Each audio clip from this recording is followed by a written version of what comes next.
Hello and welcome. My name is Trismegistus, and today I'm going to be speculating wildly about what I think is coming up in Factorio's Space Age Expansion, which is due towards the end of 2024.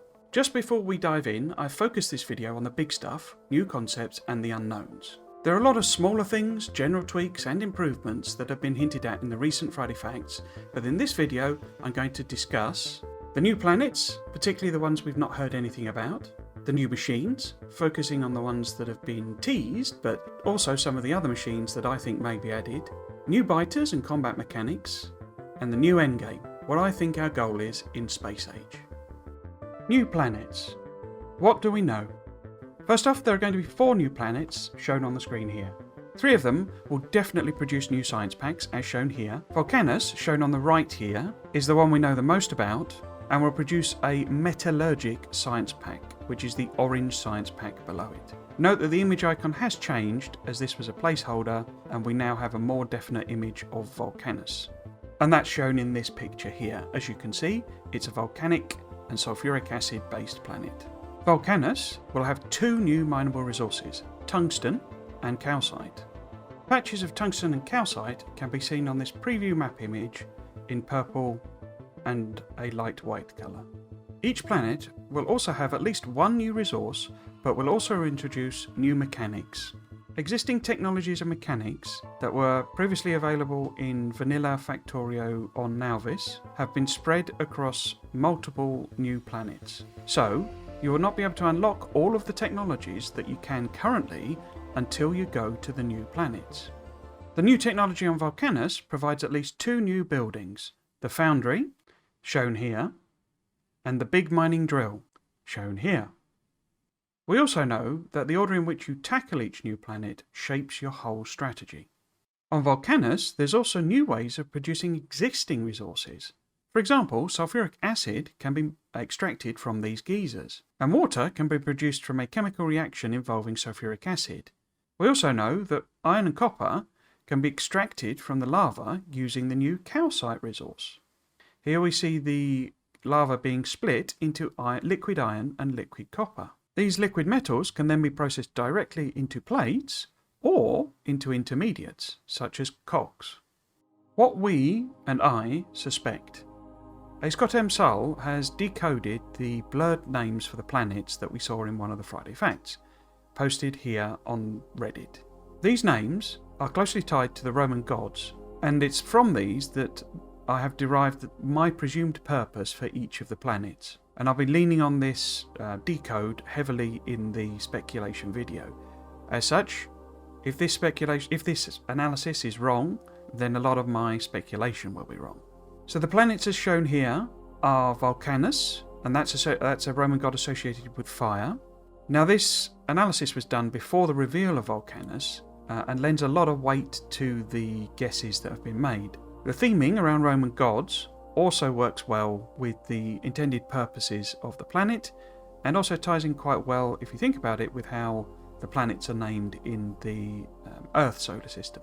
Volcanus is the Roman god of the forge and fire, and we know that Volcanus is a lava planet, so I think this is a really good tie-up.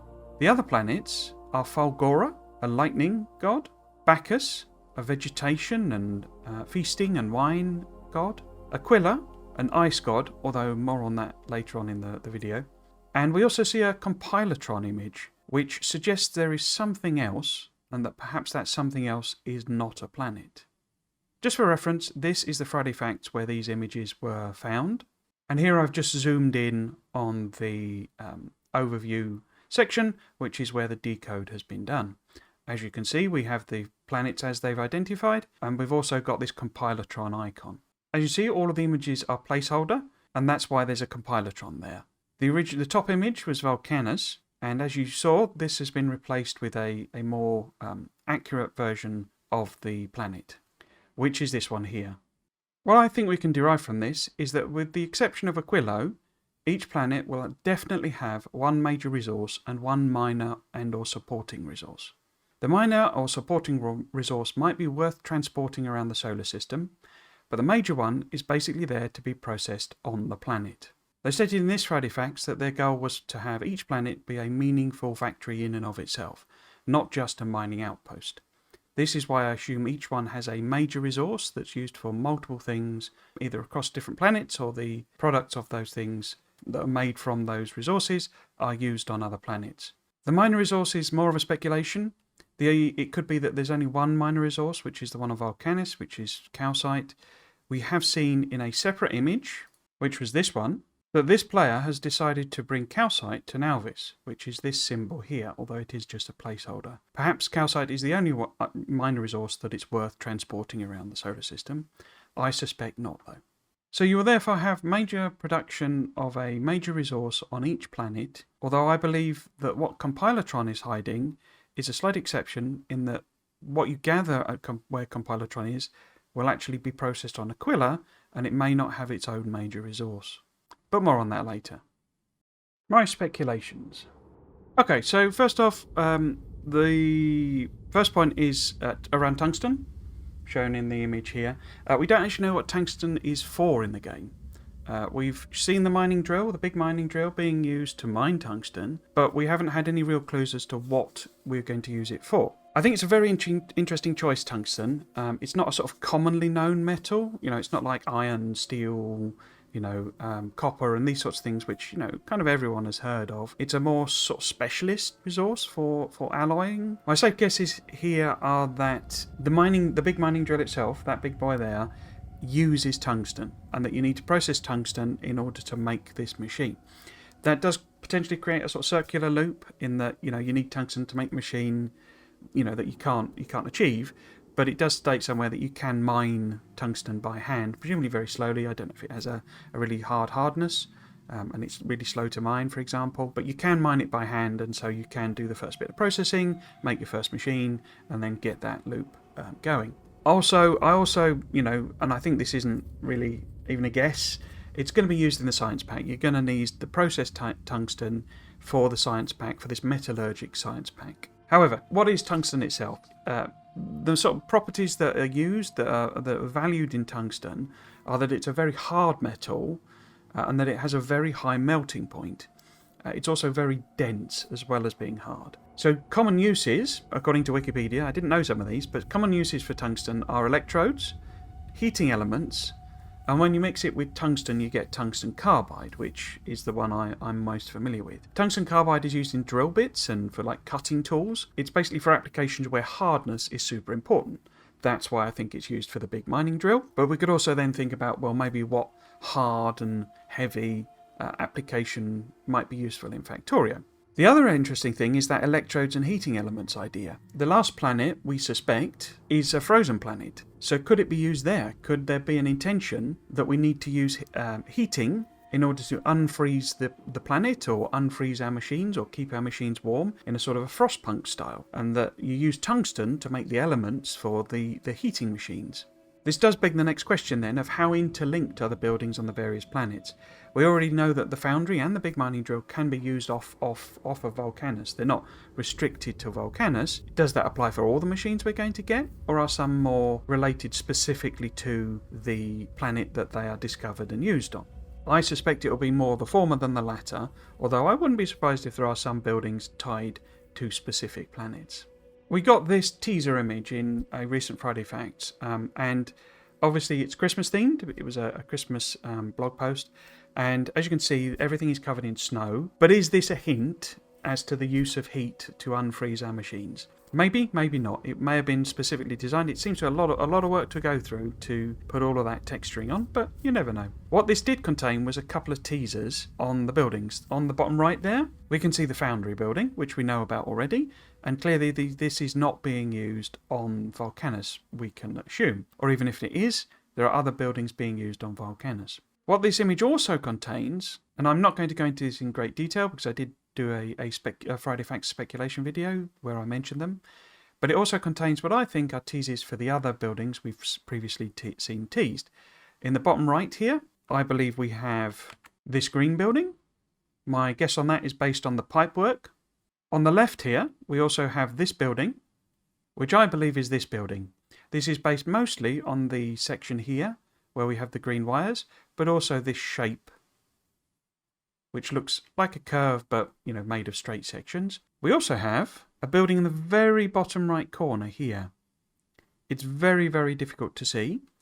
I suspect that this is the other half or another part of this building over here, but it may well not be. So yes, could tungsten be used as a heating element and it's used to unfreeze the planet? I've got another thought on that heating idea later on, but also one of the things to note is that tungsten, because of its hardness, because of its density, is used in a lot of military applications, particularly where you want penetrators, so things that can penetrate through armour. You may well have heard of depleted uranium shells. They are obviously used by the military in the real world. Tungsten serves a similar purpose. And I say, but we'll come back to that because I've got a whole section on biters and combat. We do know that calcite is useful in several other processes. Presumably its use in the foundry is part of what gives the foundry that higher productivity. It's certainly used in the processing of the lava, but could it also be used in other recipes to achieve the same effect? We do know from this point that the calcite is a new resource which is only useful when combined with other things such as sulfuric acid. However, in the post on the foundry, it also stated that calcite is a new resource used as a cleaning and purifying ingredient in various recipes like sulfuric acid neutralization, lava processing, or melting of iron and copper ore. Those are all obviously ones that they've explained, but I think it's probably used for other recipes. I think it's probably a way of boosting productivity in other recipes, and also ones where you can use liquid metals. I think liquid metals may well extend past just iron and copper. That's why I think it was being transported around the solar system, around the various planets, and we saw it being used transported on Nauvis. The big thing we don't know is what the metallurgic science pack would be used for apart from the science related to Volcanus. It must have a wider usage since we've seen it being brought back to Volcanus as well. On this teaser image, we can see down here that all of the science packs that have been identified so far are being imported or used in some way, or transported via trains on Nauvis. And we know that the best way, or they've explained that, they've suggested that the best way to produce your science packs is on the actual planet that they originate from. So these must be being transported here to be used in, for example, infinite researches or other research, not just Volcanus related research. I suspect that metallurgic research, its long-term usage, as well as unlocking the individual sciences on Volcanus, is around productivity. I think Volcanus is a planet entirely themed around productivity. We'll talk about it more in the machines section, but essentially I think the planets are themed around, the 3 planets are themed around the 3 modules, essentially. So the metallurgic science pack is used in those infinite researches that are related to having more productivity. I don't have the image here, but when used in the infinite sciences, there are infinite sciences now that are around the productivity of individual items. So you're not just doing the general mining productivity, you're doing productivity related to particular items. One that was mentioned was steel, for example, and that would boost just the production of steel, not just all production. And I think that metallurgic science pack is related to all of that productivity bonus. Okay, so now we get on to more interesting, newer conceptual ideas. The second planet, Fulgora, is, we believe, a lightning planet because of the relationship to the god. It's actually the one shown on the left here. I'll come back to the middle one later on. As you can see, it also has its own science pack, and we don't really have any clues as to what that would be about. However, Fulgora is a lightning related god, and so is this planet a lightning related planet is the big question. We notice that the surface here has a brown-grey colour, and it is a placeholder, but I think that could basically tell us that this planet is blasted by electricity, blasted by lightning all the time, and so you end up with this sort of dull pattern where everything is just burned away and zapped away because of the lightning. Now I'll talk about the machines as I mentioned in a separate section. However, one of them, the blue one, clearly has a sort of a lightning on it, and that would seem to be a really good tie-up. That whatever that lightning is doing, or where the machine comes from, is Fulgora. I also suspect, to preempt the machine section, that all of these machines are about production. I think there are other machines, we've seen the big mining drill, but I think all of these machines relate to making things, okay? And so I think the blue machine is the making things machine on Fulgora. I also think that harnessing lightning could be the new mechanic in the game for Fulgora. We do know for trains there is a new mechanic coming related to interrupts. I'm not going to go through that because there's a separate blog read through that I've done on that topic. But it did have a hint in that blog that it's possible to interrupt an interrupt. So when it's doing an interrupt, it can then be interrupted. It gets a bit difficult to talk about because you end up saying interrupt of an interrupt of an interrupt of an interrupt. But that's the hint, basically, is that there is a special reason and a really important reason for having this interrupt of interrupts, but it's related to a planet that they haven't revealed yet. I suspect that is possibly Fulgora. If you think about a planet that's being blasted by electricity all the time, maybe we'll get some way of defending against it, harnessing it, that sort of thing, so we can control it. But certainly when you get there, that's not going to be the case. So you may be wanting to set up a train network, and your train tracks get blasted by electricity, or the factory it's going to, perhaps even the station. The station gets blown up. What does it do? And you need this interrupt of an interrupt in order to say, right, well, if this happens, if my destination disappears, or becomes inaccessible, that sort of thing, then reroute in this way. It's a little tricky to work out because, you could have a station that's a long way away and the train's on the track and it gets blown up, and then it's trying to do this interrupt and it doesn't actually have any way of turning around. So, not sure about that one, but so it is interesting that we're getting this interrupt and it's related to a planet type reason rather than a loading, unloading type mechanic.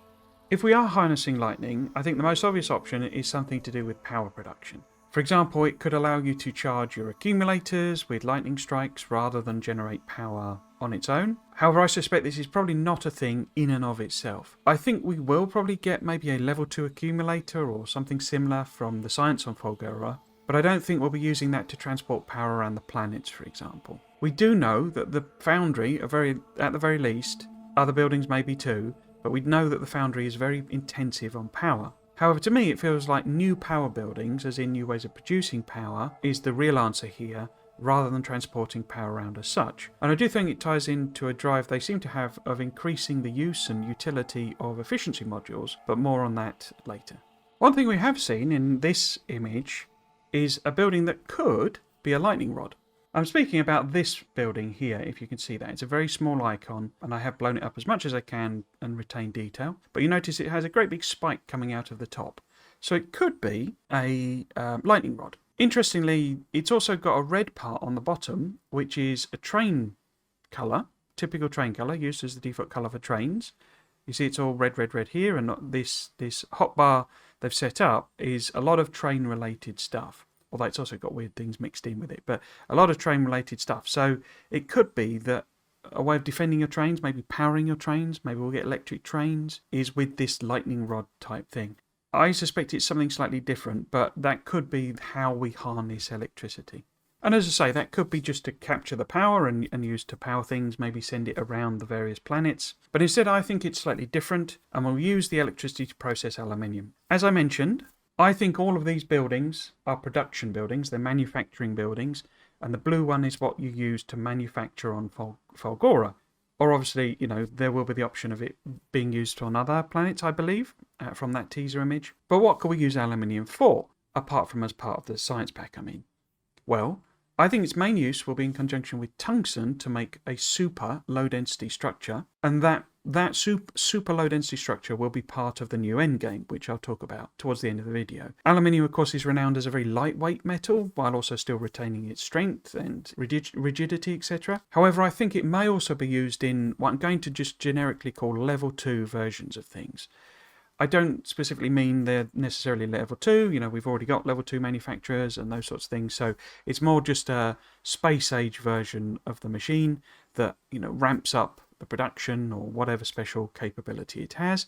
For example, I think because aluminium is light, I think it might be used a lot in, let's just call it logistics, but I think it might be used for improving robots in some way, perhaps for better robot engines, and also for a sort of a Mark II roboport. I think a lot of this improvements that they're doing, changes that they're doing, are kind of designed to make it easier for a kind of average player, a normal player, to produce big, basically. So to make more stuff, in a reasonably sized factory. So that effectively for Space Age, everyone is going to need to build a mega base, but they're giving you lots of tools to make it so that that's relatively small and relatively doable in a sort of a a reasonable time frame. You don't have to spend thousands of hours stamping down the same blueprints just to get, a bit more steel. Instead, you can do a bunch of researches to make better machines that can increase productivity with. And therefore, I think this blue machine is aluminium based. I think that to make this machine, you need to mine up aluminium. You'd be able to do that, with normal mining drills, or by hand, and you'll be able to smelt it as per normal. I'm sure it will also go into the foundry, I say, because I think a lot of these are related together. But I think once you've got that, you'll be making these machines out of that aluminium. I also think maybe we'll get some later game space platform components, and those will use aluminium. It's a bit surprising to me, if I'm totally honest, that we're able to make all of the space platform stuff with iron and copper. I guess there is a lot of that low density structure, which is a bit of a weird thing in and of itself, as I've talked about in lots of my playthroughs. But I think maybe we'll get sort of a level 2 thruster or level 3 thruster eventually that uses aluminium and reduces the weight. You have to remember that, I say, and part of the reason I'm thinking this is that we know that weight is a factor for rocket launches. When the rockets launch, they have a carry capacity, and if you can make things out of aluminium, maybe those are lighter components. Okay, so back to the middle planet on this image, Bacchus. I think this is the hardest one to predict, to be honest with you. It could obviously have just, it could have titanium or something like that as a normal resource, but if it is right that it's a vegetation-based planet, it's very difficult to predict what that might mean. My guess is that it's about military stuff and combat stuff, and that it's ram-packed with new biters to fight. They did mention in this Friday Facts that certainly artillery and Spidertron are locked to other planets. I think that planet is Bacchus. However, it also mentions about personal equipment, so that could be shields, for example, or maybe the level 2 shields. And it also mentions cliff explosives, which is interesting because, of course, explosives use the chemistry side of the game. I think on a bit of a wilder note, there is a possibility that something like the alien artifacts might return. I'm not keen on this idea. It just strikes me that if we are getting a planet that's about biter combat and it's about advancing in military, then perhaps some resource that comes from biters, it could be something they leave on the ground, like the artifacts. I really hope not, because they were a real pain to work with. It was really annoying to collect all the alien artifacts. It could instead be that the nests, that whatever they call it, the creep, I think, that they put on the map, that becomes a mineable resource. Perhaps that's another option there. My real difficulty is the part around the fact that every science pack, so this bright green one here coming from Bacchus, every science pack requires a unique resource, I believe. We've got tungsten on Vulcanus, I think aluminium on Fulgora. So what is it on Bacchus? What's the unique resource that requires a unique production chain that requires, as I believe, that green processing building to make? I'm a bit stumped, if I'm totally honest with you, but my guess is natural gas. If it's a bio-themed planet, as I'm guessing, then natural gas would seem like a potential resource that would be different from oil and could be used differently from oil, but is in the same vein. So it's a liquid type resource that you pump around, but you can make different things with it. A possibility, of course, is that, as I say, it could be something biter related, or it could be related to farming. Again, I'm not sure about this. There's a lot of mods that have added sort of farming and bioorganics, and I'm playing Angels at the moment, which has got the algae mechanism in it. I personally have found those a little bit tedious and annoying, so I really kind of hope that that's not what they're going to introduce for this. But it could be. It could be something where it's not so much around mining a thing as producing a thing. Again, it doesn't feel right to me. It doesn't feel like it'll fit in what they're doing, but it is a possibility. But I think natural gas is more appropriate because we could have, for example, a new extractor building, a new sort of mega oil rig or something like that. And I think it will be used to make new chemical products. This is where I really get stumped as to what new chemical products we could get. We obviously make a lot of stuff out of oil on Earth, but there's a lot of genericizing in Factorio. So instead of all the different polymers we make from oil, and there are a lot of polymers that we make from oil, instead we have plastic, and it's just everything is plastic rather than the various different types of polymer. It also fits thematically if it is a bioplanet. If it's got lots of dead animals, then, there's lots of oil and lots of gas. That would make sense. And as I say, I think the sort of supporting building that we might get will be a kind of super pump jack or a mega extractor. But I'll talk about that more in the machines section. Again, I'll talk about, the green machine in more detail in the machine section, which is the next one. But what I think it does, what I think it produces, is it uses either natural gas and or oil to make new oil products. Part of the reason I think that is because it's got all the tubes on it, and you've got that clear glass panels on it. And if you think about what the chemical factory has, that's got the clear glass panels on it, so you can see what colour of liquid is looping around. It also kind of has, I don't know if you can see, it's a little difficult to pick out, but behind the red bow, there's like a bit that looks like it might be where you would attach a pipe. I'm speculating a bit there, but it could be where you put a pipe in, type of thing. So I say that's my sort of speculation for that building, but we'll talk about it more in the machine section.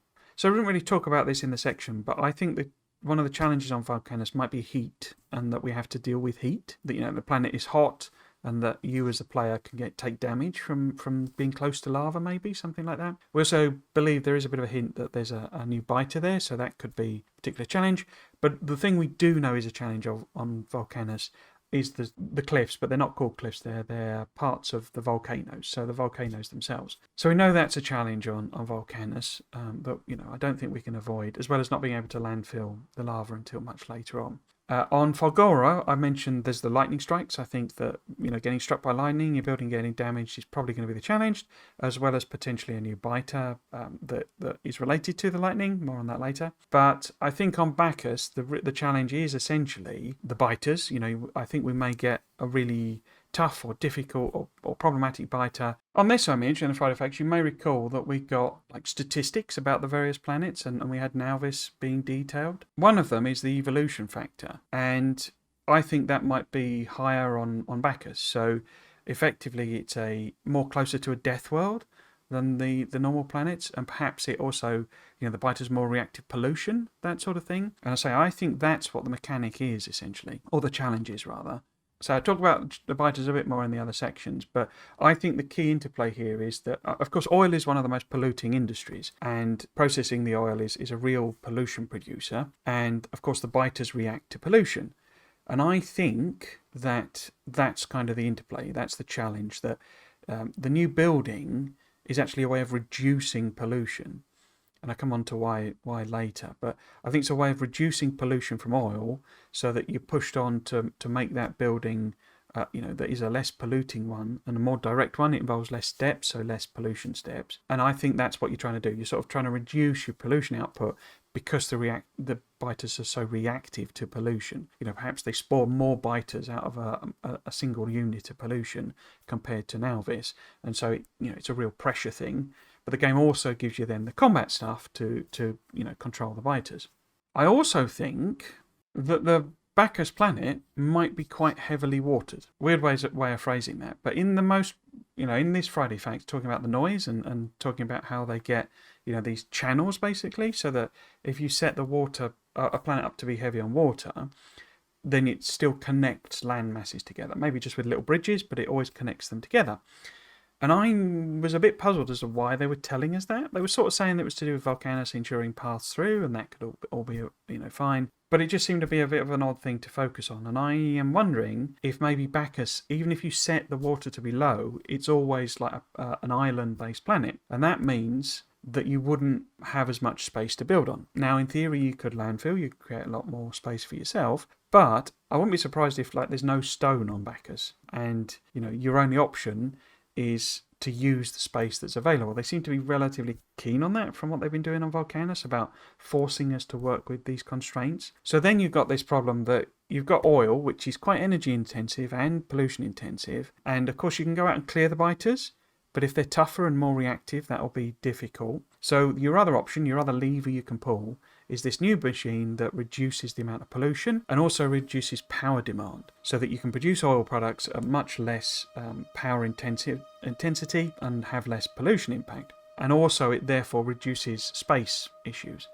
because you're not having to build as many pipes and, all the different types of refinery machines. And so you can have a smaller base that produces just as much as a big one that only takes up, say a chunk of an island, and don't have to worry too much about the biters, because the trees that are there, lots of trees, will absorb the pollution that you're actually producing. That's my theory, basically. Because, of course, if you've got less space, then you can put down less power production, and therefore, you need something that's space efficient. I also suspect that as part of that, the only way to make power efficiently, obviously you could do solar panels, presumably, but the only way to make power efficiently at Bacchus, I suspect, will be burning stuff, burning the oil. We might get a new mechanism for burning the natural gas, that could be what it's for, that produces lots of powers, gas turbines type of thing. But of course it's massively pollution producing, angering the biters. And it gives us a kind of a continuum. You've got that option. Do you go full military, just annihilate the biters all the time, get your artillery as soon as you can, get your Spidertron, wipe the biters out,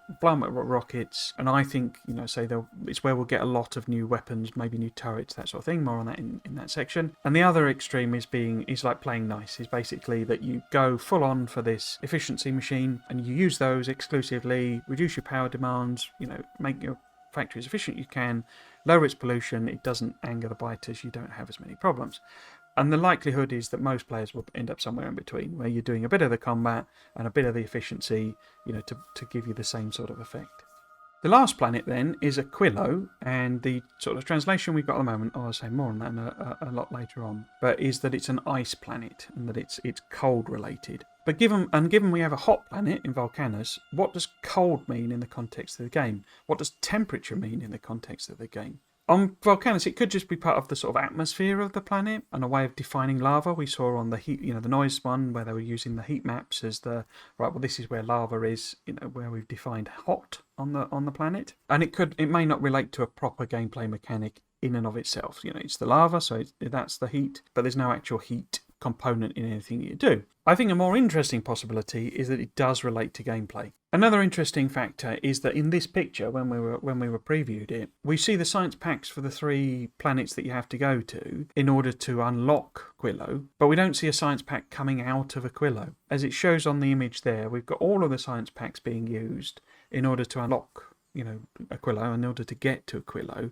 And so we don't then see a science pack coming out. On the other preview image, with the on trains, I'm not going to show it because you've seen it before, but it didn't have another science pack apart from these 3 and the standard ones. So I'm not sure there's a science pack related to Aquilo. I think there might be, but I'm not sure there is. Instead, I think the planet is used for what I think the new endgame is, which we'll talk about later. The other thing on that front is that if it's an ice planet, if it really is, and it's blue and it looks gold, if it is an ice planet, that probably means it's the furthest from the Nalvis sun, and that's why it's cold. But could that mean something for gameplay? Could being furthest away mean something specific for gameplay? I suspect it does. So therefore, based on all that, I think Aquila is kind of the end game point for the expansion. It's where you're trying to get to, and you're trying to get to it for a reason, because you're going to do something or build something on that planet. As I say, could just be that there's a science pack there. You want to get there so that you can do your infinite researches and build as big a factory as you can. That'd be fine, that'd be normal. I suspect actually we'll get a bit more of a reason to go there. But I also think a bit more extreme than that, in that I think there won't actually be a resource related to Aquilo. They did kind of state that there would be a resource for every planet, but I think this is where the compilatron comes in. I think that whatever you can gather with whatever the compilatron is, which I suspect to be the asteroid belt, that's closest to Aquilo because it's perhaps behind the asteroid belt, and therefore you gather the resources in the asteroid belt and process them on Aquilo because it's the closest, and perhaps it requires cold temperature to process or something like that. As I say, I'm a bit in 2 minds about whether there's going to be a science pack from Aquilo. A big part of me thinks there will be because of this, info research endgame, and otherwise what would be the point in being there if you've got the science packs from every other planet? One possibility, we already know that there is a spaceborne version of space science, which is much more efficient, but requires, uranium to do. And it could be the same. There could be like a tier 2 version of the science, space science, and that then, can only be done in orbit around Aquilo maybe, or on Aquilo, something like that. And therefore the challenge with Aquilo would be the logistics, that you need to get everything to Aquilo. It's the furthest away, it's the most dangerous planet to get to because of the asteroid field, it takes the most time to get there, and it's really all about that sort of logistics challenge of trying to get all of your stuff, all of your other science packs there, so that you can do this super science. I therefore think it could this becomes the home of science. So perhaps you end up that Nauvis stops being the place where you do all of your infinite science, and Aquilo becomes that planet. However, I think it's more likely that it just becomes a good option for doing it, and it's up to you to decide, do you want to bring whatever we're getting from Aquilo, maybe say this super science pack or what have you, you bring that to Nauvis, or do you take everything else to Aquilo and just do science there? I think a lot of what Factorio devs do is just give us a system, give us the options, and then let us do what we want. And, it's up to us whether we even stop at this game over that I'm predicting we'll have. You've finished the expansion, well done. Or do you keep going and build your big base, build your mega base, etc.? It's all up to you. And I think it's about giving us the options for doing that and how we want to do it. And Aquilo therefore has to feature in that, but I don't know whether it's a new science pack or just an advantage from doing science there. So while I think the location on the edge of the solar system is the root of what you do on Aquilo, I also think that it creates its own unique challenge, which is cold. I think that temperature may be a game mechanic on both Vulcanus, where we know we've got molten metals and lava, but also on Aquilo with the cold. If I was to pick one of the two, I think the cold will be the one with the challenge. If Vulcanus doesn't turn out to be, heat is a challenge, then I think Aquilo will be cold is a challenge. I think that, as I mentioned, because we're getting tungsten and, that use in heating elements, it may be that you can use the tungsten to make heaters that kind of defrost your factory or keep it warm, a bit like Frostpunk. Another possibility there is it may be about producing molten liquid metals. We know the foundry can be used on other planets, but we don't have a way of making molten metals on other planets. There's no lava on Nauvis, so it may be that the heating is about heating up the iron ore and producing liquid metals on other planets. So that's what I think another use for tungsten may be. It could also be the other reason for having interrupts on trains. Perhaps your tracks could freeze up, or if your factory shuts down because it's so cold, you've run out of electricity to power your heaters. Then you want something that makes the train go, move away. Perhaps the train itself can get frozen up. So I think that's another possibility. I think I'm probably going a bit too far with all of that stuff on the heating and cold. But I do think heaters will be a thing, and perhaps it's as simple as melting the ice to make water on Aquilo. That leaves us with the Compilatron entry on here. As you can see, they didn't manage to translate it. I suspect that's because the way they describe what they were doing, they were kind of guessing the letters and seeing if the blur matched, basically. And so they kind of got this theme around the Roman gods, and so I don't think it is a Roman god, because I don't think it is the same thing. I think it's an asteroid field. That doesn't really fit letters wise, I don't think, with the thing, so it could be called something else. And the Compilatron's just a placeholder, and just almost like an emergency placeholder. I don't think, because it's not a planet, they didn't want to just stick in another planet sort of thing, placeholder planet. And we do know that they just photoshopped the others to get the images of planets in the Earth solar system. So I think it was just an emergency, stick it in, maybe cover over what was really there, for example. But I think it does represent something other than a space platform or another planet. And I think it's an asteroid field. Now, it could be more in the generic sense. It's not somewhere you go. It just means fly around in space, that you can give a space platform the mission just to fly around hunting for asteroids. So maybe it's not a specific destination, but I think it probably is. I think it's probably between whatever planet is next in and Fulgora, and I think there's then a band of asteroids, and that's where the huge asteroids are. We also have had mention of huge asteroids being a thing. So they're going to be big and huge asteroids on some of the more dangerous routes. And we will need even heavier weapons, but more on that later. So it's more a tease of weaponry in this, but I think specifically this asteroid belt is where these huge asteroids are. I think we're getting some new weapons to destroy those huge asteroids, and that we will get specific resources out of them. My suspicion is that Aquilo doesn't have any of its own resources, and the way of getting resources to Aquilo is via the asteroid collection. It makes that a really integral part of the game, not just for defending your own things, and also gives a reason for there being iron water and carbon on the asteroids. It does also mention here in this thing that you can upgrade, you can research the crushers, and that they'll give more resource types from asteroids using the advanced crushing recipes. My suspicion, my speculation is that there will be a unique resource in there. A bit like the nuclear, the uranium thing, where you get the very occasional most useful uranium and then you get a Covarex process to boost its production. I think the same thing will happen here. I think there'll be a unique resource that will only come out of asteroids, but you'll have to get it out of huge ones, so you'll have to go into the dangerous parts of the asteroid field. You'll have to do several researches to get the better crushing recipe, and then it'll be a tiny chance, like a 1% chance of getting this super unique resource. What could that unique resource be? Well, asteroids, meteorites in our solar system, you have different types. You have carbonic ones, but you also have what they call metallic asteroids, and typically they're made mostly of iron, but you also get quite a lot of nickel. And so I think nickel might be the exclusive resource it's sort of technically Aquilo, but it's really the asteroid field that provides you with that, and Aquilo is the place to process it. So what might it be used for? Well, I got a bit of section towards the end about the sort of end game, and I think it's used for that big mega structure that I'm going to talk about. But I also think as part of that, it'll be allied with steel, so we'll be able to make a nickel steel alloy. And I think that'll be the other material used for building the megastructure. So I think we'll get that super low density structure, which will come from perhaps aluminium and maybe tungsten but then we'll also be able to use nickel in nickel steel, and that'll be the other part of it. Maybe that that combines with the super alloy. You have to make nickel steel, and so we get more of a process chain. But also, nickel steel could be a particularly useful material for making some machines and structures. Nickel alloy steel has a very high tensile strength, is very tough, and it has an elastic property. So it could be built to build something big, for example. It could also, one of the options is it maybe becomes how you make spidertrons, that you need both nickel steel and maybe aluminium to make spidertrons. And yeah, all of that sort of makes sense to me, that you've got all of these different resources coming from these different places. Aquilo is your end game point, and your idea is to bring everything there, be it science, be it materials, be it processed goods, machines, etc., etc.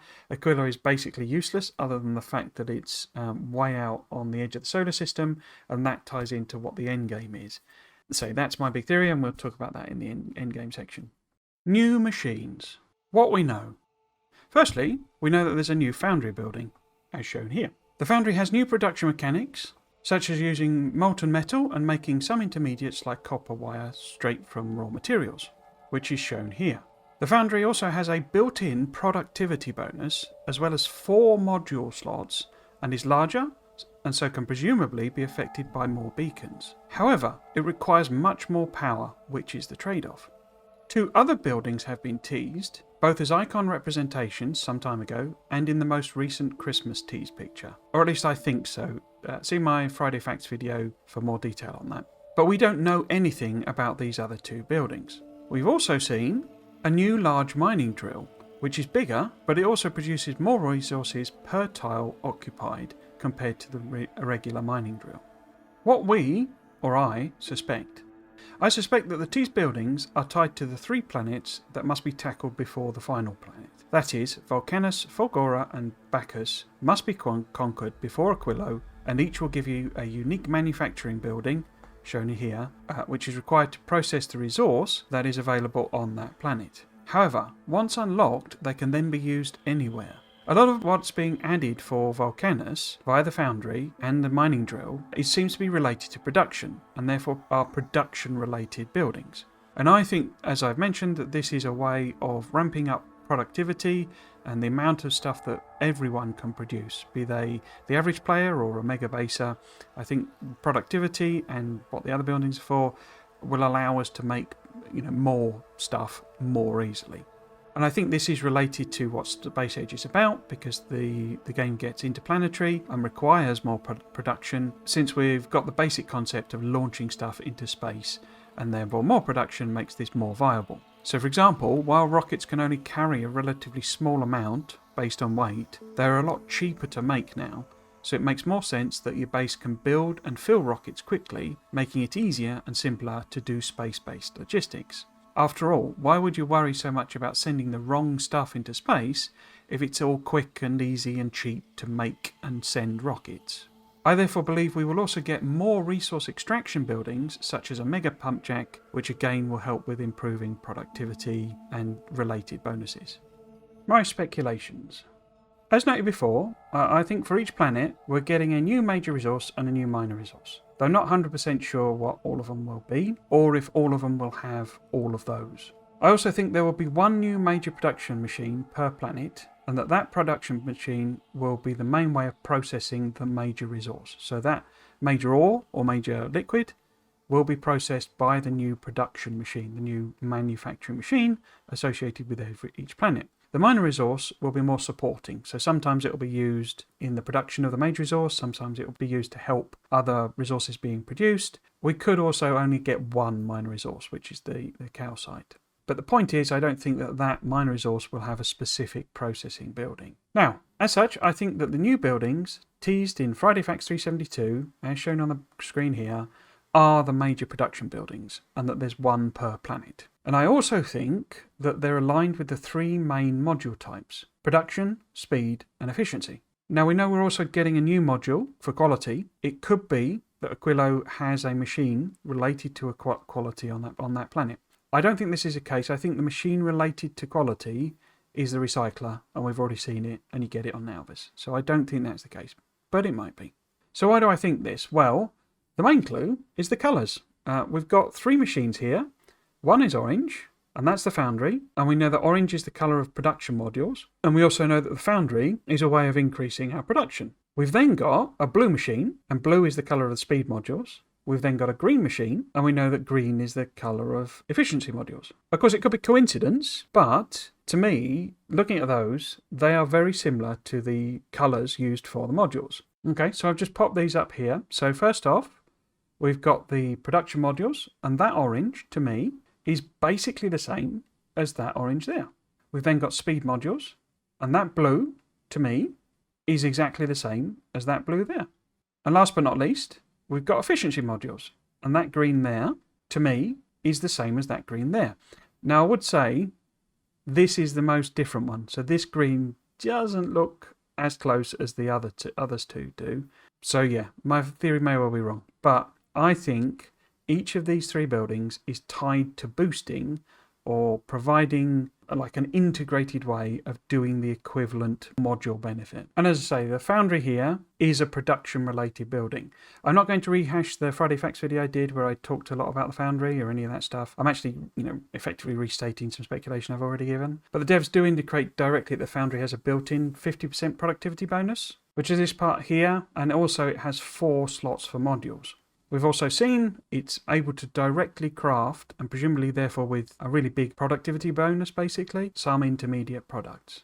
As I mentioned before, a lot of what has been revealed seems to point towards making large volume production much easier to achieve for the average player. Even the new quality mechanic, which I've not really talked about here at all because I think that's fairly complete as is, but even that gives, can give production bonuses to buildings and make everything more efficient, etc., etc. And I think the foundry is their way of doing this for productivity. And for clarity, productivity means basically free stuff. So it's the number of items you get out per craft cycle. Okay. Now it actually works on productivity. It slows your machines down and has an increased power requirement. So there are trade-offs on these things, and we know that the foundry is a very heavy power demanding building. Now, I also think there may be like a new temperature mechanic coming in. We know that Foundry can produce things from molten metal, which you can get from lava, but we also know that Foundry can be used on other planets. So to me, that means we're going to be able to have some mechanic that allows us to essentially melt raw ores, and they can then be pumped directly into the Foundry. So you get all that productivity bonus from using, liquid metals, liquid ores in the Foundry. That could also tie up well with that whole point I keep making about the tungsten being used in heating elements. And it could also potentially be a use for the arc furnace, as I'm calling it, the blue building, in that could produce molten metals, for example. So I'm guessing at the name, obviously, of arc furnace, but as I noted in the last part, I think aluminium is the new resource on Fulgora, and aluminium is made in real life using electrolysis. A planet that has like abundant free power in the form of lightning would therefore seem to be perfect for doing this. You could set up a bunch of lightning rods, which is, I think I showed you the supporting building that looks like a spike, which may have been teased as a little icon on one of the Friday Facts. However, my problem there is how does that work on other planets? Other planets are either going to have lightning introduced, which could be painful if they're just continuously blowing up all your stuff. But otherwise, they don't have lightning, and so why would you use these lightning rods? They feel more like a protective thing for me. And actually, a lightning rod is actually intended to protect from lightning strikes rather than, it basically.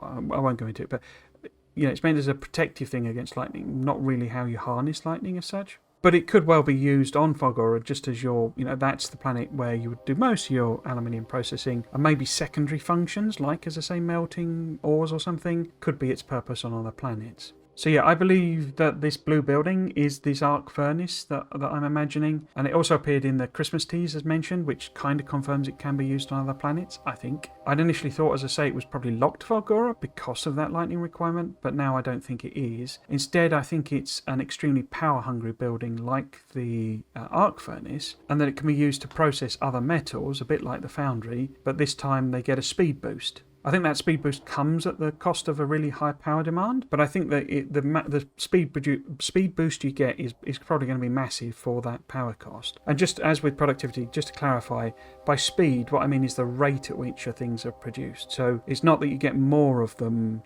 out of a single craft, it's that they take less time to craft. So a recipe that maybe takes 2 seconds, when it gets a speed boost applied, maybe only takes 1.5 seconds, just to use some numbers. And that's what speed means. And that's why in the base game, speed plus productivity is kind of your best combo, because you're getting free stuff and you're getting everything faster. I don't know, as I say, whether that arc furnace would then be used to do more complex production. So in other words, can it do other intermediates that the foundry can't do? An example of this might be some of the higher level production or intermediates, so perhaps it could make circuits or something directly, or something like that. A good example of that is steel. Maybe steel gets a production like speed boost from being done in the arc furnace, and again the two could work together. It could be that you get a speed boost by turning it into a liquid metal in the arc furnace, and then you get a productivity boost from turning it into the actual steel in the foundry. So the two could work together. I think the cost side is power, but I think it has a twist to it, that it's spiky. So the demand is not a continuous, the foundry is running, always demanding a huge amount of power. It's just continuously at that power when it's running.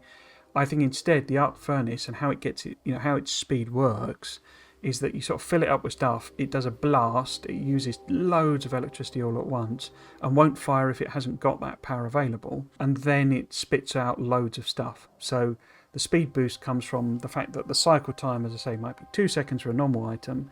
When you stick it in an arc furnace, it takes a second for it to, build up or something, and then it blasts and it's done, and suddenly you've got all of your stuff completed. So you're not getting more because of productivity, but you are getting faster stuff. And the power is a spiky power, so you need to be able to do it. I'm thinking that mainly because of the lightning idea, that you get lightning zaps and they're like bursts of power. But as I say, you would be doing it, I guess, via accumulators. So in terms of other buildings on Fulgora, I think maybe this lightning rod building that was in this little icon here is the extra building. They could also be related to aluminium, so say we could get maybe level 2 machines that use aluminium rather than steel, for example. Another option here is that perhaps there's lithium, and that lithium is a resource we can get somehow. It could be another one that it's formed in a mineral basically, and then you zap it in the arc furnace and it splits it into stone and lithium.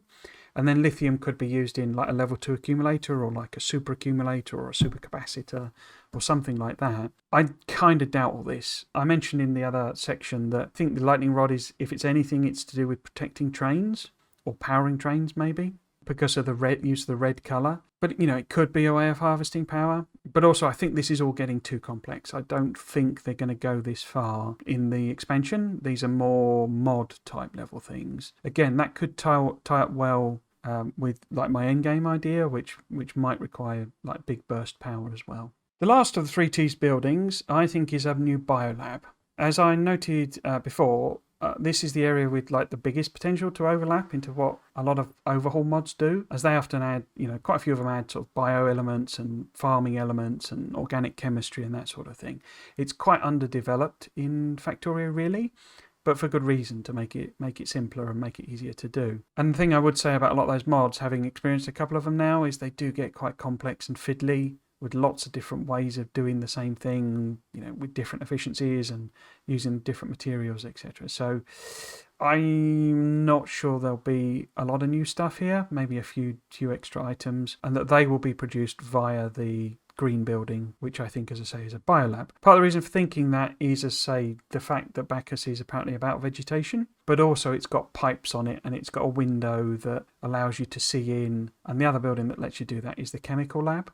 I think the new resource for Bacchus will be natural gas, and I think that the new machine is a way to process that natural gas into the existing oil derivatives. So I think you'll be able to use natural gas and produce heavy, light and petroleum oil directly. And I also think that the machine can also take crude oil and directly process those into whichever one of the materials you want. So there'll be no more of this, well, you will still need to do it, when you're managing oil, before this point. But you won't need to do these complicated things of, turning heavy into light and light into petroleum. I mean, obviously you can if you want.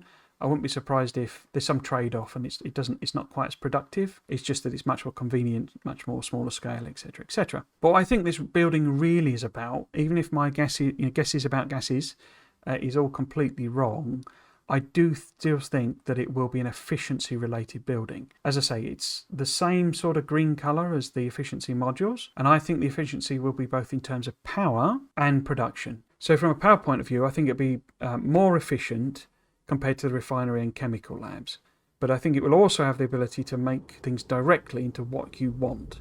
So it's efficient from a point of view of sort of not wasting materials or not wasting space on complicated production chains.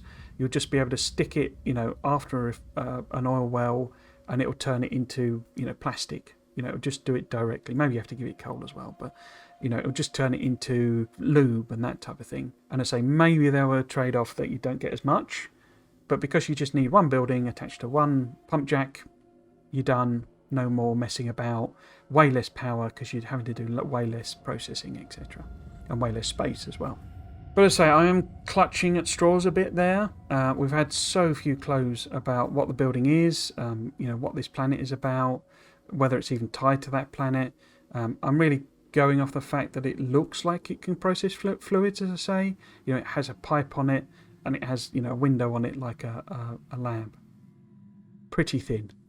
But then, if I'm honest, I'm struggling a bit to see how fluids will work overall in the new expansion. I've not gotten the feeling from what we've had revealed about the space platforms that they'll be able to transport fluids directly. We saw that there is a cargo bay. We didn't see a fluid tank. So I'm wondering, and also I don't see how you put fluids into a rocket.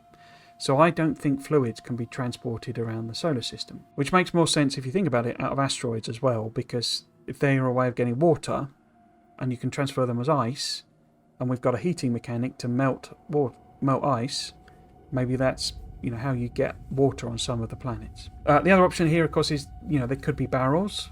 I mean, maybe they could be a super barrel, but that feels like a really retrograde step because we used to have barrels in the game. They were always an absolute pain in the arse. That's why we got the fluid wagon. There was much rejoicing and celebration when it came in. So unless we're getting some kind of fluid tank for the space platform, I don't see how fluids are being transported around the system. So to me, having a building that you can use to turn, oil into whatever, there'll always be coal. You can always do coal liquefaction. That's why you still need oil refineries. But then you can use this new building to just turn it into plastic, turn it into, sulfuric acid, whatever you need on that particular planet. And it just, does a full conversion. You don't need to worry about waste materials. And therefore, it's much more efficient, much more space efficient, much more energy efficient than the other buildings. And so you do that, and then you can stick it on a rocket and send it up to your space platform.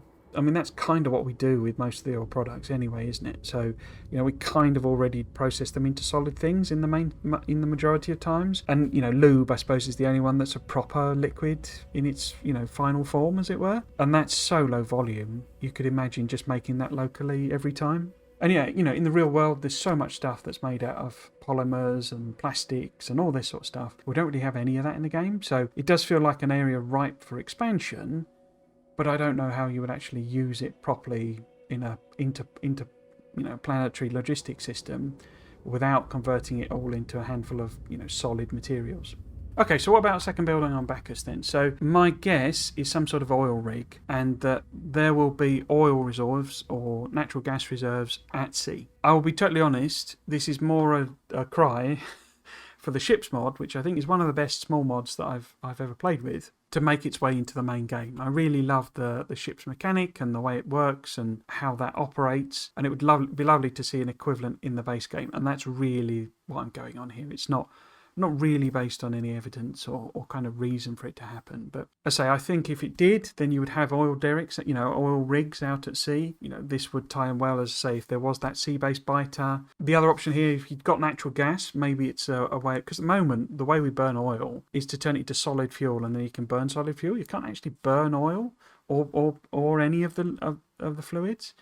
You always have to convert them into the solid fuel, which is a bit weird, but giving us a mechanic to burn fluids because it's natural gas and that's what you do with it makes sense. It would also be a good way of giving us power on Bacchus if we don't get, maybe there's no coal there, or I don't know, maybe there's, as I mentioned before, the tiny islands, so you can't really dedicate them to solar panels, and maybe there's no uranium there, for example. So I think giving us a way of generating power from natural gas would make a lot of sense, but it would also then tie into that pollution mechanic I was talking about, where burning natural gas is really polluting, triggers the biters, makes you want to use more efficiency buildings. I also think in terms of buildings, Bacchus will be the source of the military, expansion, military development, and so we'll get much more turrets. But I've done a section on military stuff, so I'll talk about that there. But I think Bacchus might be the place where we get all of these military turrets and military buildings that we can use. Just a final note as well about efficiency. It's not something I don't really use it in my normal playthroughs because it often feels like a little bit of a waste. I do get the point of it, it reserves power, but because of how Navs is built, that I'm comfortable doing combat, that I'm happy with just building a million solar panels, I don't really use the efficiency modules. And I would also note, as I say, that I have in my head for some reason that efficiency panels reduce speed, basically. So you put an efficiency module in and it slows the machine down. It doesn't do that. All it does is reduce the power demand. So I think, this drive that I'm detecting from them to make efficiency a bigger thing in the game, they've mentioned, like the space platforms in here that I'm showing, having efficiency modules in all these machines, it's more efficient, basically. It can do more stuff. It can process more materials by having efficiency modules in all of the machines rather than prod modules. You've got so many asteroids, you don't really need prod modules, for example. And making efficiency much more important in the game is part of that. And I say this is one of the mechanisms for doing it. You have a machine that's more efficient at its core that gives efficiency bonuses. And also then, your foundry and your arc furnace are so power intensive, sticking them full of efficiency modules makes more sense. Yeah. And so you want to manufacture efficiency modules so that you can use the foundry without having to build a billion solar panels. New biters and combat. What we know. Some time ago, there was this image posted of some concept art for a radically new biter type. We've also seen the biters used in a teaser image here, and it's possible that these are showing new types of biters as well, though perhaps not as radically different to the existing biters. Perhaps these are tougher or bigger or more armoured, etc. We may also have a new worm being teased here. This red worm doesn't look familiar to me, and so maybe, for example, it's on Vulcanus, where there's hot lava, that it maybe spits hot lava. There's also a suggestion here in the post about Vulcanus that something may be made angry by us exploiting tungsten on the planet, which suggests there may be a new biter type on Vulcanus. There's also a hint elsewhere that perhaps lava is used in some of the combat in some way. We've got an explanation here as well that asteroid sizes have different weapon ammo types that do optimal damage to them. That is, bullets are more effective than lasers for some asteroids and vice versa. As previously mentioned, we also know that the artillery and Spidertron are locked to certain other planets, not Nauvis. And as previously mentioned, that most of the planets have different military targets. But this isn't explicitly stated as being biters. It could be new worms or something else entirely. What we, or I, suspect. Firstly, I don't think there will actually be any biter-free planets, because that could make it so that having your factory there would be a huge advantage, as you could do as much pollution as you wanted, and there would be no consequences for that. However, if there is a planet without biters, I could see that being Aquilo, as perhaps the cold makes it a tough place to build for that reason. I'm pretty sure we will get at least one new type of turret, but I suspect there may be several, and perhaps they'll be themed around the different planets. That at least one of those new turrets will then line up with the ammo type requirements for the huge asteroid. And that Bacchus, the bioplanet, will be where we unlock most, if not all, of the gated weapon technologies, because that's where we'll face the biggest biter challenge. My speculations. I think this new floating biter will appear on Bacchus and will come from the sea. As noted above, I suspect Bacchus will involve large amounts of water, and this is the threat that comes from the water. If my predictions about oil products at sea end up being correct, then this would likely mean boats, and so we could get floating biter nests that spawn these guys. However, while I think that he is a water spawn biter, I'm not actually sure that this part of my prediction is likely. I think the elevated rail is more how they're intending for us to deal with water. Rather than landfilling everything, we're meant to use elevated rail. The other option, of course, as I say, would be boats and a whole boat mechanic. And I guess the question then is, well, why have boats when your trains can just go over water? Instead, I think he'll spawn from the nests that are close to the water, or maybe you simply just pop out of the water at the shoreline near your base and give you a really difficult perimeter to defend. However, I'm not sure what attack he would actually use. And that's where I see the other option for this guy, that he could live on Fulgora, the lightning planet, and it's a new lightning biter. One that can fire, say, a high damage lightning bolt that perhaps it acts like a sort of a grenade style, area of effect damage thing. Because that's an attack style that the biters don't currently actually have. And you could have it so that the leveled up floaty biters did more damage, and perhaps a bit like you escalate the damage for weapons, but also that perhaps they develop a cluster type grenade, cluster type effect where the lightning shoots around and it effectively acts like a cluster grenade and damages a much larger area. As for other biters, I'm not fully sure what we might get. I do think we are getting multiple other biters, and there are all sorts of possibilities. You could get tunneling biters or perhaps jumping biters, perhaps, like proper flying biters rather than this just floating guy. But I don't think these are really likely. They sort of seem to be very complicated mechanics to introduce where biters serve a particular purpose. So instead, I think we'll see just sort of super tough armored biters on Volcanus that require, a special weapon to take down, that being the tungsten bullets or something similar to that. Or maybe the lava, a lava turret. And of course, I could be right about both parts of that the floaty biter, and that there are actually two, one that comes from the sea and one on the other planet that does like lightning attacks. There's nothing stopping biters being the same across the various planets. It's it doesn't matter in a sense. And as I say, the biters lack both sort of energy attacks and area of effect attacks. So I think that might be the gap that they end up filling. It's actually an area that I hope we get more of a hint about soon, as we've kind of had nothing apart from really this tease. And I'll be honest, I think that's partly because we're not actually going to see a lot in it. That there will be new stuff, but I think it'd be relatively limited. As say, I don't think we'll get flying biters and tunneling biters, because the aim really of biters, what they're there for, what their purpose is a sort of a pressure mechanic. It's a response mechanic to your pollution and also time spent playing. Really, it's meant to be a pressure that, they send in waves of attacks, and it gives you a reason to advance your technologies, a reason to advance your combat,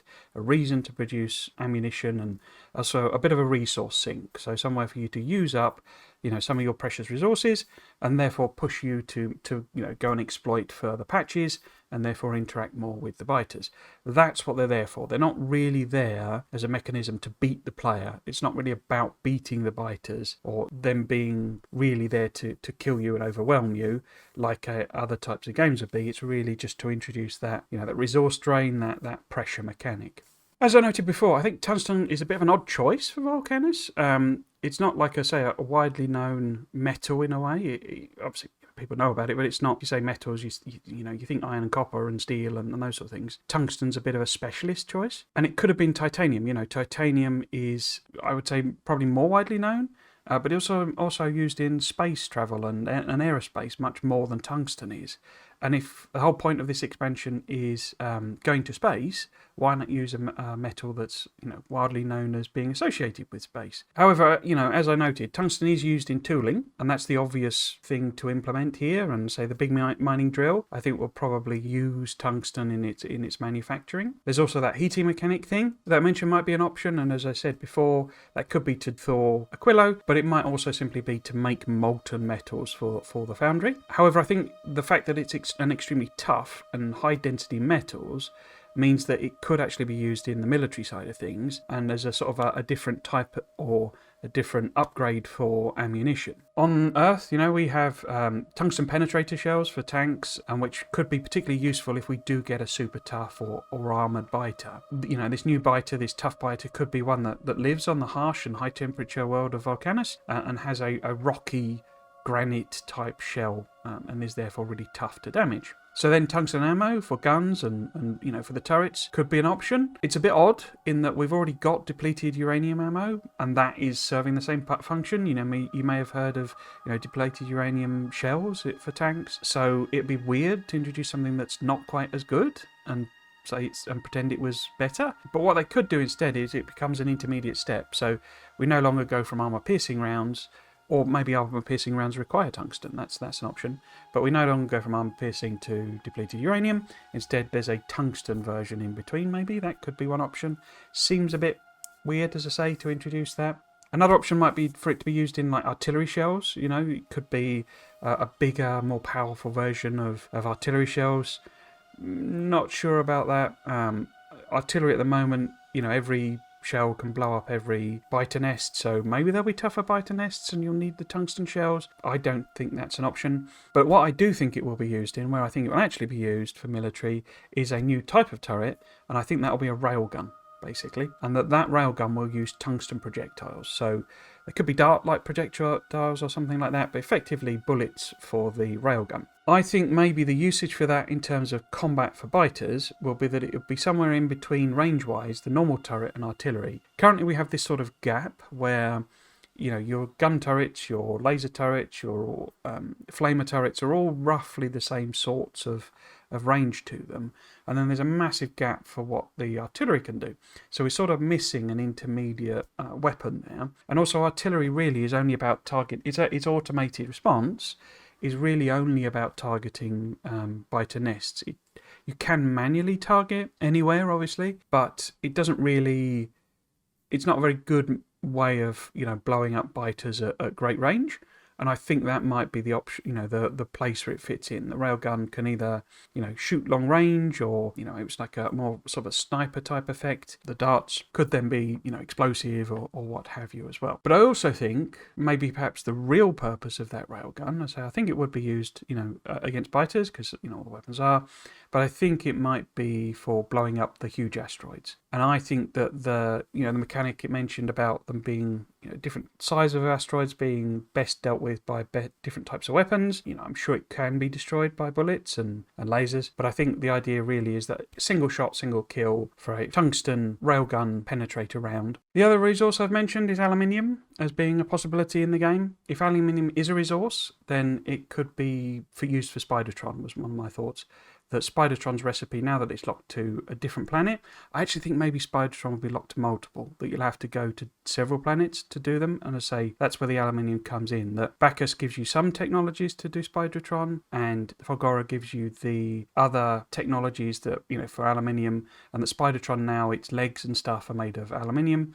And that would make more sense, because at the moment, it's this gigantically heavy machine, but it somehow stands on these spindly little legs. Maybe the idea is that instead of using steel, we'll use aluminium in its construction. It is, after all, a lightweight and strong metal, and as I say, that seems to make more sense to me. And if they're locking it behind other planets, then why not?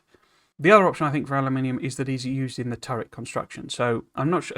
I think the railgun might be all Bacchus based and would kind of make sense as a steel built, substantial thing. But if we get other turrets, then I think they may use aluminium in their construction. But what other turrets? So there's been hints, I couldn't find the reference, and maybe I did imagine it, but I think there's been hints that basically lava may be used in some kind of weapon. And I think a lava turret that's on Volcanus kind of fits the mould, really. So it could be made of aluminium, for example, but I think it's a turret that you liquid pump lava into it. If my speculation about tungsten and using it, as a heating thing to melt other metals on other planets does come to pass, then I think actually the lava turret could then be used. It'd be a very expensive form of defense, but I think it could be an option. But I think really it's intended more to be a Volcanus kind of locked defensive mechanism. I also think maybe there's a possibility of getting a poison firing turret. We already have the poison capsules in the game, but they're a bit sort of niche and not widely used really. And I think that's a little bit of a shame. And I think it would be relatively simple to adapt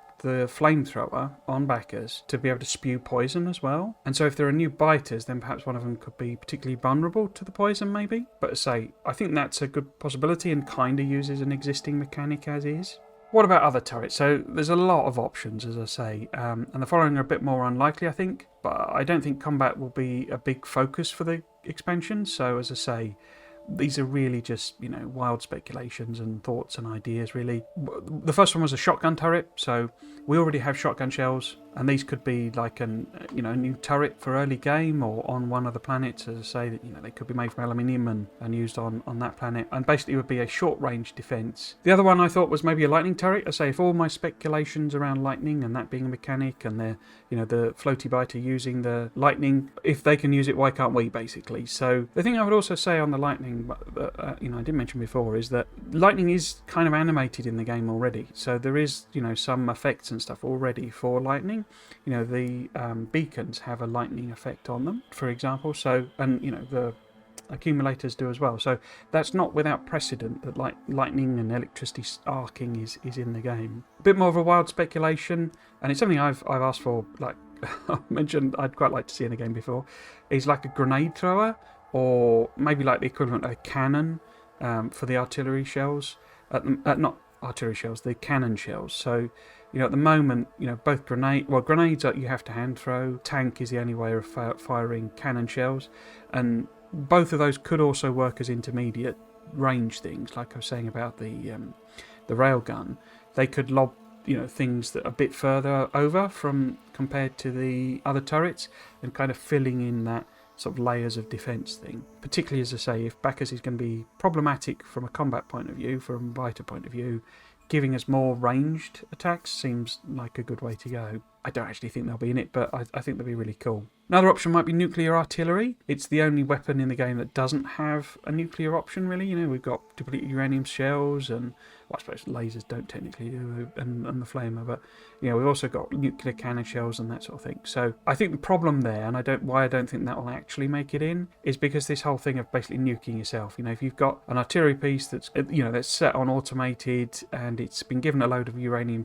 nuclear bombs basically, and it's firing them out, and you're off making an outpost, it could well nuke you. So I don't think that'll actually be an option, but it would be kind of cool, I think. The other one, going back, that I think is probably a little bit more likely, is a rocket turret, because we have rockets in the game, different types of rockets, and it would be relatively simple, I think, to implement that as a type of turret. But the reason I don't think that'll be in there is because Spidertron is basically serving that purpose.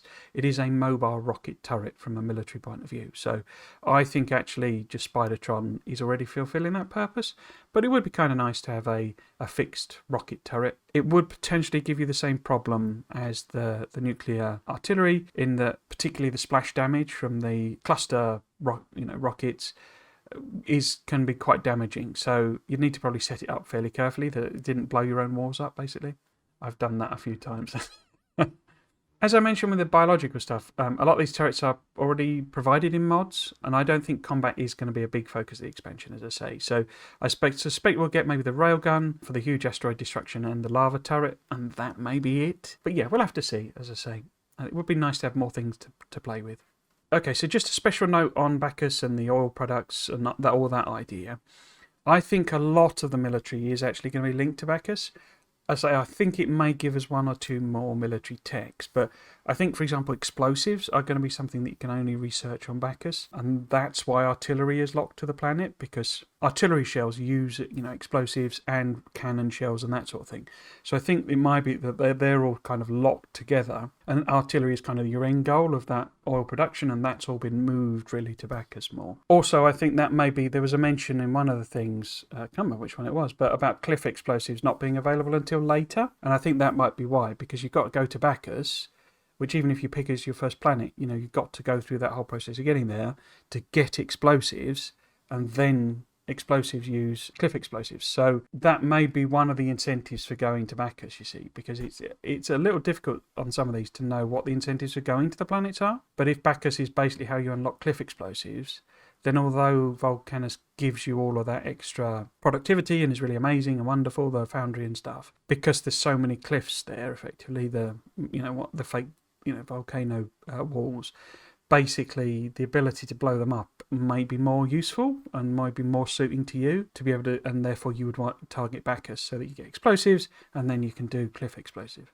With Spidertron, I think it is locked to other planets, but I think it might be because Spidertron is real endgame. Along with the nuke, it's almost one of the last researches you do. And so I think that you'll have to have gone to 2 planets, the aluminium one, Fulgora, and the Bacchus, the military one, the oil one. And one will give you the aluminium that you need, and the other gives you the military tech, basically. So I think that might be a double locked one that you've got to do both of those before you get Spidertron. Because one of the problems with Spidertron in this new expansion, really, it's meant to be endgame, in vanilla, but if it's only locked to 1 planet, then it's not really endgame anymore. It could effectively be mid-game, and it's quite powerful and really useful. So yeah, I suspect that you may have to go to 2 planets to unlock Spidertron, and partly because it's made from aluminium, and the other because you need all that military research.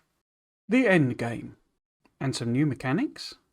So I thought I'd end off with a bit of wild speculation about what I think we'll be doing in the end game for the Space Age expansion. I should just clarify, by end game I mean the end of the game, not the biggest factory you can build thing that is an optional way for people to just keep playing the game after the sort of credits roll point. I think that the infinite content thing, that build as big a base as you want, will remain, and perhaps it will be a lot more complex and more difficult to get a really huge factory due to space logistics. But I think that's good because it adds more challenge and more interest for people, rather than just stamping down the same blueprint over and over again, which looks exactly the same. I also think on that front there'll be lots more types of infinite research, so that we've seen previews of a rocket control productivity research, and I think there'll be a lot more of those, and they'll relate more to the specific science packs, so the ones that come out of the different planets. So by endgame, as I say, I mean the action that when you complete it, it pops up that you won the screen and gives you the, you've completed the expansion achievement. My basic belief is that it's about building something that will get you home, some sort of megastructure that will get you home by one means or another. When we start the game, the engineer crashes on Nalvis. They're in a spaceship, and that spaceship is destroyed in the crash. And the vanilla version of the game ends with you launching a rocket for reasons. But the basic point is that you're from another solar system. You're not from the Nalvis solar system, and your goal is getting home. That's why you build your interplanetary factory in Space Age, and so that's what you're trying to do. And I have a couple of guesses. I have a few more actually, but I thought 2, given this is enormous, this video. But I have 2 guesses about what you're building in the end expansion and how you make that happen. So the first is a proper spaceship. I've just popped up here the screen capture that's used on the space exploration, mod page basically. And to me this makes the most thematic sense, but also feels like it could be either too formulaic or too open-ended. Fundamentally, it's a bit weird that we've been told we're building space platforms rather than space ships. We're going to space, why are we not building spaceships? I think the reason for that is gameplay mechanics, in that the space platforms have a dual purpose. You can fly them around as if they're spaceships, or at least my guess is you can. We've not really found out much about piloting the platforms, and I think there is going to be sort of a free roam, like as if it was a car or a tank, or maybe more like a Spidertron, and so you can just sort of fly around as you like. And particularly, as I say, I think that relates to the asteroid field, and that you can basically fly around the asteroid field, hoovering up asteroids. Now that you may be able to both do that manually, but it may also be remotely, like the remote control from the Spidertron. We know they've introduced these mechanics. They've simplified a lot of those mechanics that required the remotes and all that sort of stuff. You don't have to have resources to build them. You can just basically spawn them out of nothing. And I think that's partly why, so that you can direct a platform to just fly around an area of a space.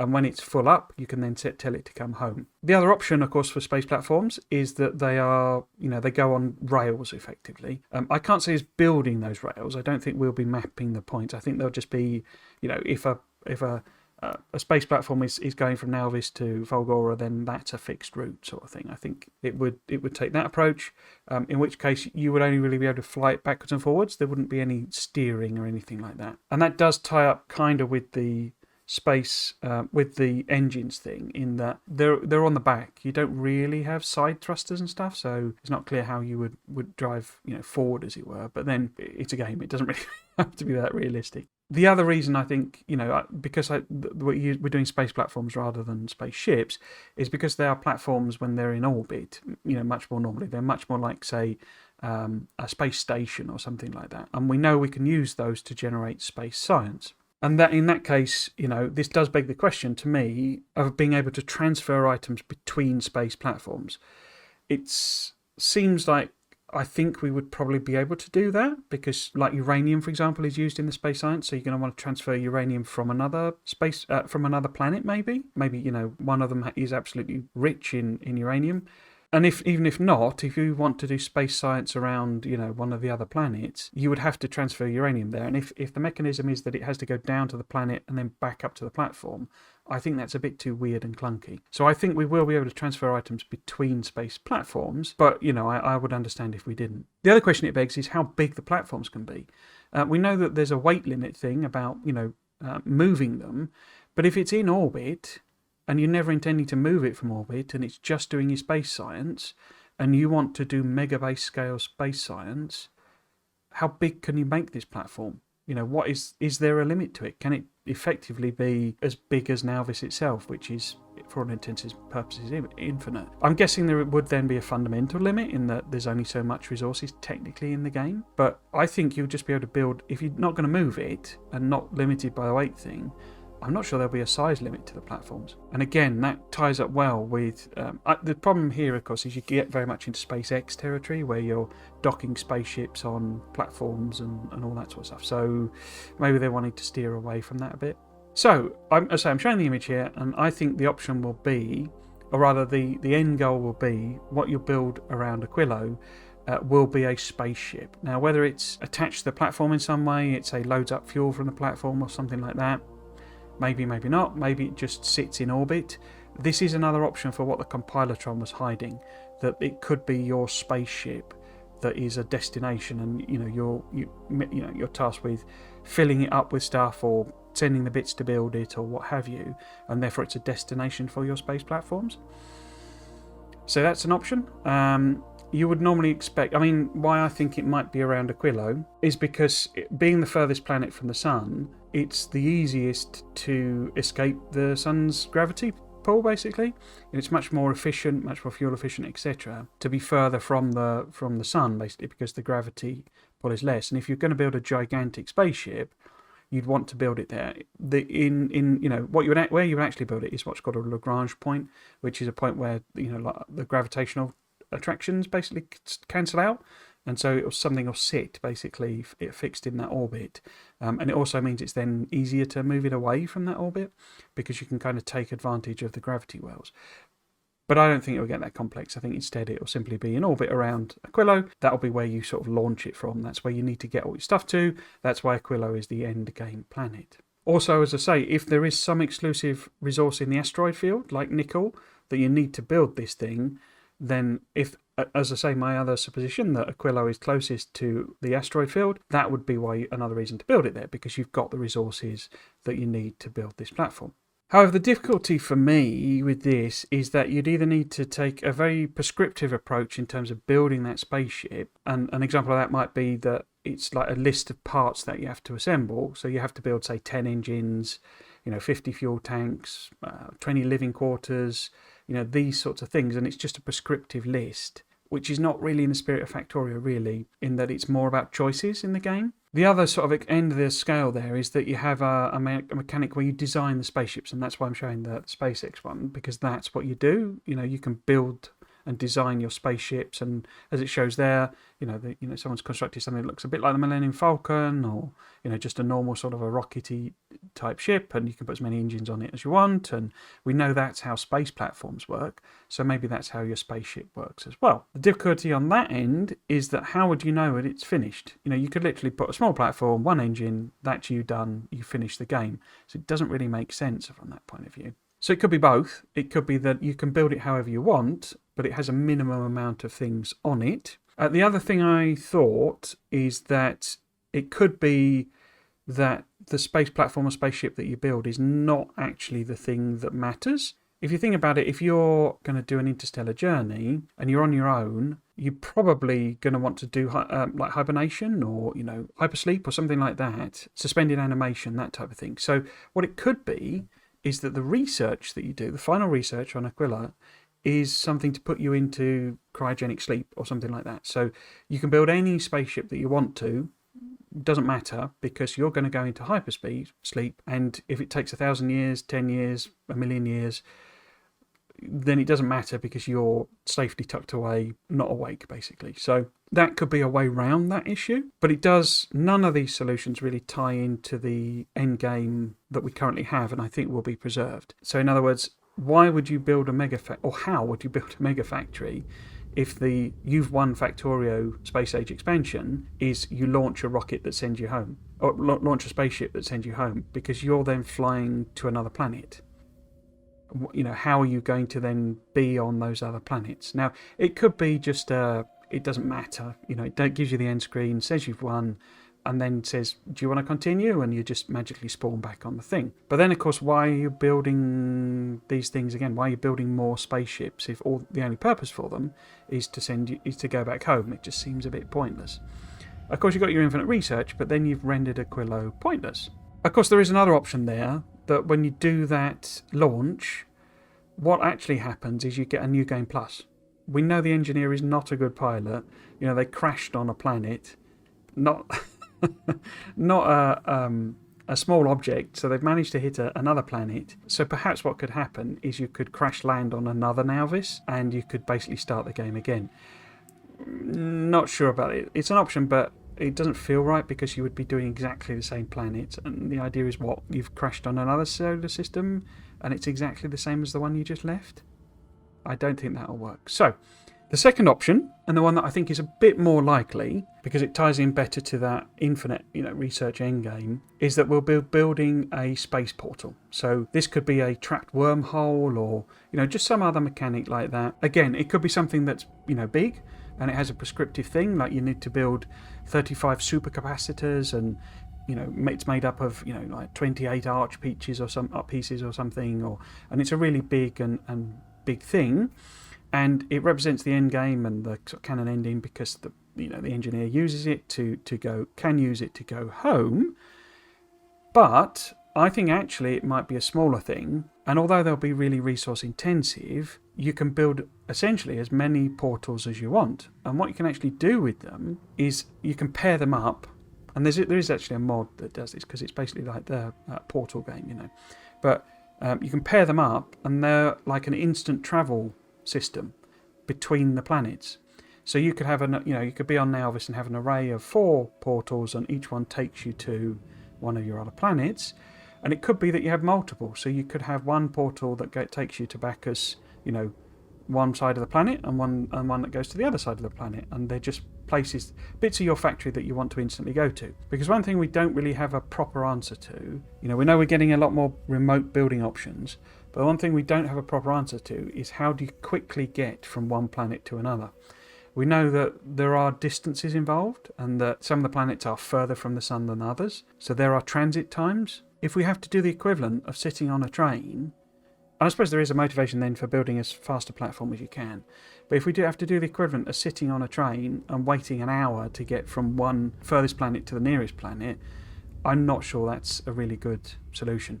So I think the end goal might be building these portals that allow you to move between the planets. And it will also then give you that end game point in that you build one that goes to your home system, And what you could potentially do is maybe bring something back or, use that. But it also gives you that story type reason of the engineer goes home, decides that they want to come back to Nauvis and just keep building a big factory because reasons. So I think that might actually be what the end game is.